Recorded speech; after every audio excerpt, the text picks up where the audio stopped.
వరకు పెట్టమని. సభకి నమస్కారం. ఈరోజు కొర్రూరు మున్సిపాలిటీలోని 1వ వార్డులో ఎన్నికల ప్రచారంలో భాగంగా మనం ఉన్నాం. ఈ కార్యక్రమానికి నాతో పాటు స్థానిక శాసనసభ్యురాలు సోదరిమణి యశస్విని రెడ్డి గారు, రాష్ట్ర పిసిసి ఉపాధ్యక్షురాలు ఝాన్సీ రెడ్డి గారు, 1వ నెంబరు కాంగ్రెస్ పార్టీ అభ్యర్థి సోదరిమణి శ్రీలత రమేష్ గారు, సిపిఐ మిత్రపక్షం నాయకులు విశ్వేశ్వరరావు గారు, వేదిక మీద అతిరథ మహారథులు చాలా మంది ఉన్నారు. వేదిక ముందు నా కాంగ్రెస్ కుటుంబ సభ్యులు, ఆడబిడ్డలు, అన్నదమ్ములు, మీడియా మిత్రులు, మిత్రపక్ష నాయకులు అందరికీ మనస్ఫూర్తిగా శిరస్సు వంచి హృదయపూర్వక నమస్కారాలు తెలియజేసుకుంటున్నాను.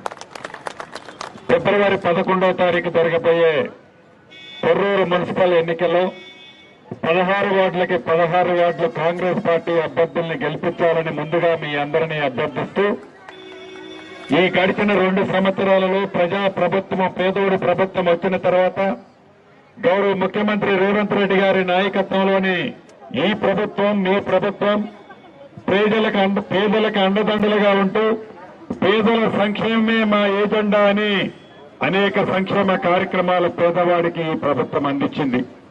దాంట్లో భాగమే 200 యూనిట్లు ఉచిత విద్యుత్ ప్రతి పేదవాడి ఇంటికి, పెద్దోళ్లు తినే సన్న బియ్యము పేదింటి ఆడబిడ్డ కూడా తినాలని సన్న బియ్యం ఇచ్చే కార్యక్రమం. 10 సంవత్సరాలలో రేషన్ కార్డు ఇవ్వకపోతే అర్హులైన ప్రతి ఒక్కరికి కొత్త రేషన్ కార్డులు, వాటితో పాటు పాత రేషన్ కార్డులు కొత్త పేర్లు చేర్చే కార్యక్రమం. ఇటువంటి ఆర్టీసీ బస్సులో ఆడబిడ్డలు ఎంత దూరం ప్రయాణం చేసినా ఉచిత బస్సు సౌకర్యం. పేదవాడి పిల్లలు హాస్టల్లో చదువుకునే పిల్లలకి 40% డైట్ ఛార్జీలు పెంచడమే కాకుండా ఆడపిల్లలకి కాస్మెటిక్ ఛార్జీలు 100% ఈ ప్రభుత్వం పెంచింది. రైతులు రాజు చేస్తానని చెప్పి రైతులకు రుణమాఫీ కార్యక్రమం ద్వారా 26 లక్షల మంది రైతన్నలకి 21,000 కోట్లు 2 లక్షల రూపాయల వరకు రుణమాఫీ చేసింది మీ ప్రభుత్వం. ఊరేస్తే ఊరే అని ఆనాటి దొరవారు చెప్తే ఊరేసి రైతును రోగులు చేస్తామని చెప్పి దాంట్లో భాగంగా సన్నధాన్యం వేసిన రైతన్నలకి క్వింటాలకి మద్దతు ధరతో పాటు అదనంగా 500 రూపాయలు ఇచ్చిన ప్రభుత్వం మీరెన్నుకున్న ప్రభుత్వం. పేదవాడి ఆత్మగౌరవానికి చిహ్నంగా ఒక ఇల్లు కట్టుకోవాలని ఉంటది. పేదోడికి ఇల్లు ఇస్తే నాకేం కమిషన్ వస్తుందని కాళేశ్వరం కడితే 1,00,000 కోట్ల కమిషన్ వస్తుందని కాళేశ్వరం కట్టాడే తప్ప పేదవాడి ఆత్మగౌరవానికి చిహ్నంగా ఉండే ఇల్లు ఆనాడు కట్టాలనే జ్ఞానం కూడా ఆ దొరవారికి రాకపోతే మీ దీవెలతో వచ్చిన ఈ ప్రజా ప్రభుత్వం మొదటి సంవత్సరమే 4,50,000 ఇల్లు 22,500 కోట్లతో కార్యక్రమాన్ని మొదలుపెట్టి ఈ కొర్రూరు మున్సిపాలిటీలో కూడా 100 రాజీ ఇందిరమ్మ ఇల్లు ఇచ్చిన ప్రభుత్వం మీ ప్రభుత్వం. ఒక్కసారి ఇచ్చి చేతులు దులుపుకునే ప్రభుత్వం కాదు. రేపు ఏప్రిల్ నెలలో ఇస్తాం. మళ్లీ 2 సార్లు మొత్తం ఇచ్చింది కాకుండా ఇంకా 3 సార్లు ప్రతి గ్రామంలో, ప్రతి పట్టణంలో అర్హులైన పేదవాళ్లకి 5 లక్షల రూపాయలతో ఇందిరమ్మ ఇల్లు ఇచ్చే కార్యక్రమం చేపట్టాం. ఇప్పుడు ప్రచారంలో చూశాను, కొన్ని ప్రాంతాల్లో ఇల్లు కట్టినవి ఉన్నాయి. ఆ ఇల్లు కట్టినవి చూస్తే, వారి ఆనందం చూస్తే మాకు కూడా ఈ వేదిక మీద నుంచి చాలా తృప్తి కలిగింది. పేదవాడికి సాయం చేస్తే ఆ పేదవాడి ప్రేమ, అభిమానాలు ఎట్లుంటాయో ప్రత్యక్షంగా ఇప్పుడే చూశాం. తప్పకుండా ఇందిరమ్మ ఇళ్ల విషయంలో ఈ ప్రభుత్వానికి బేసిజాలు లేవు.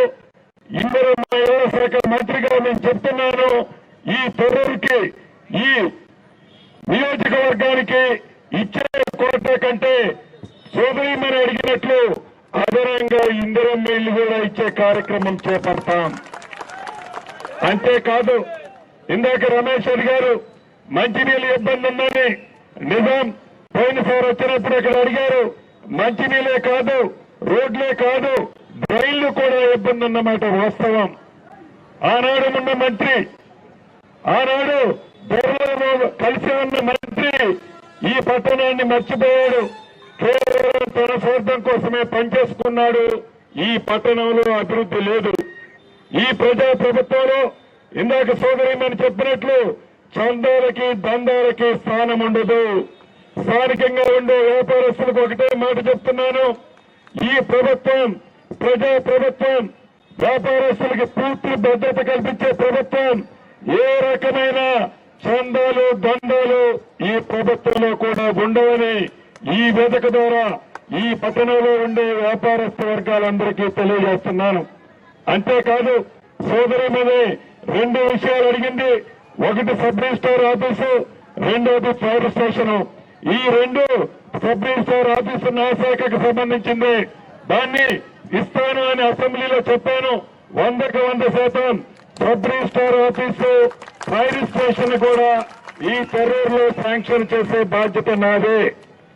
నాదే అంటే ఇందాక ఆ మీటింగ్ లో చెప్పాను, ఈ టెర్రర్ని నేను దత్తత తీసుకుంటున్నాను. ఈ టెర్రర్ని నేను దత్తత తీసుకుంటున్నాను.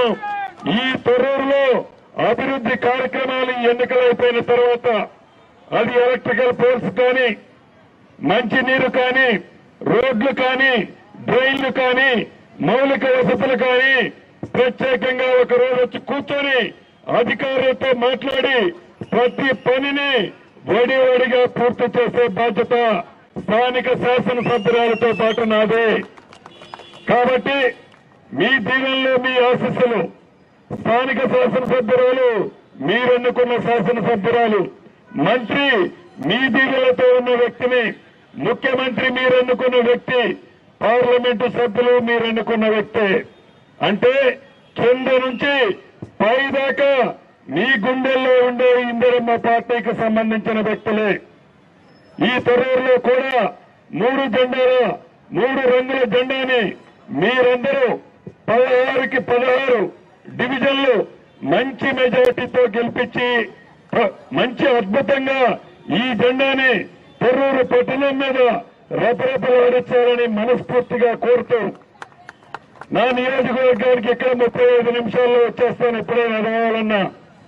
కాబట్టి ఇక్కడ నా పక్కనే ఉన్న నియోజకవర్గం ఇది.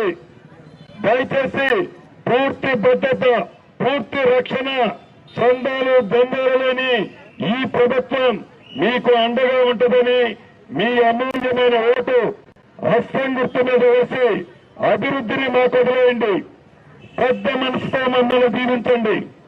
మీకు అన్ని కార్యక్రమాలు చేసే బాధ్యత మాదేనని మరొక్కసారి మీ అందరికీ తెలుపుతూ జై కాంగ్రెస్.